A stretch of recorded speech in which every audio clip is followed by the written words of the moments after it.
sai bayan sallah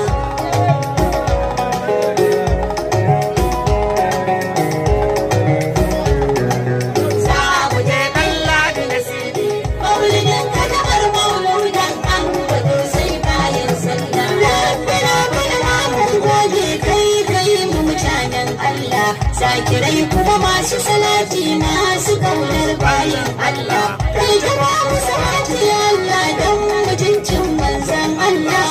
yawan adadin soyayya mai zuwa da hukuncin Allah maulidi haƙƙin soyayya salati dan gaban so wanda bai da kini da shariki Mustafa sakalai na bibi mai rabawa litta aiki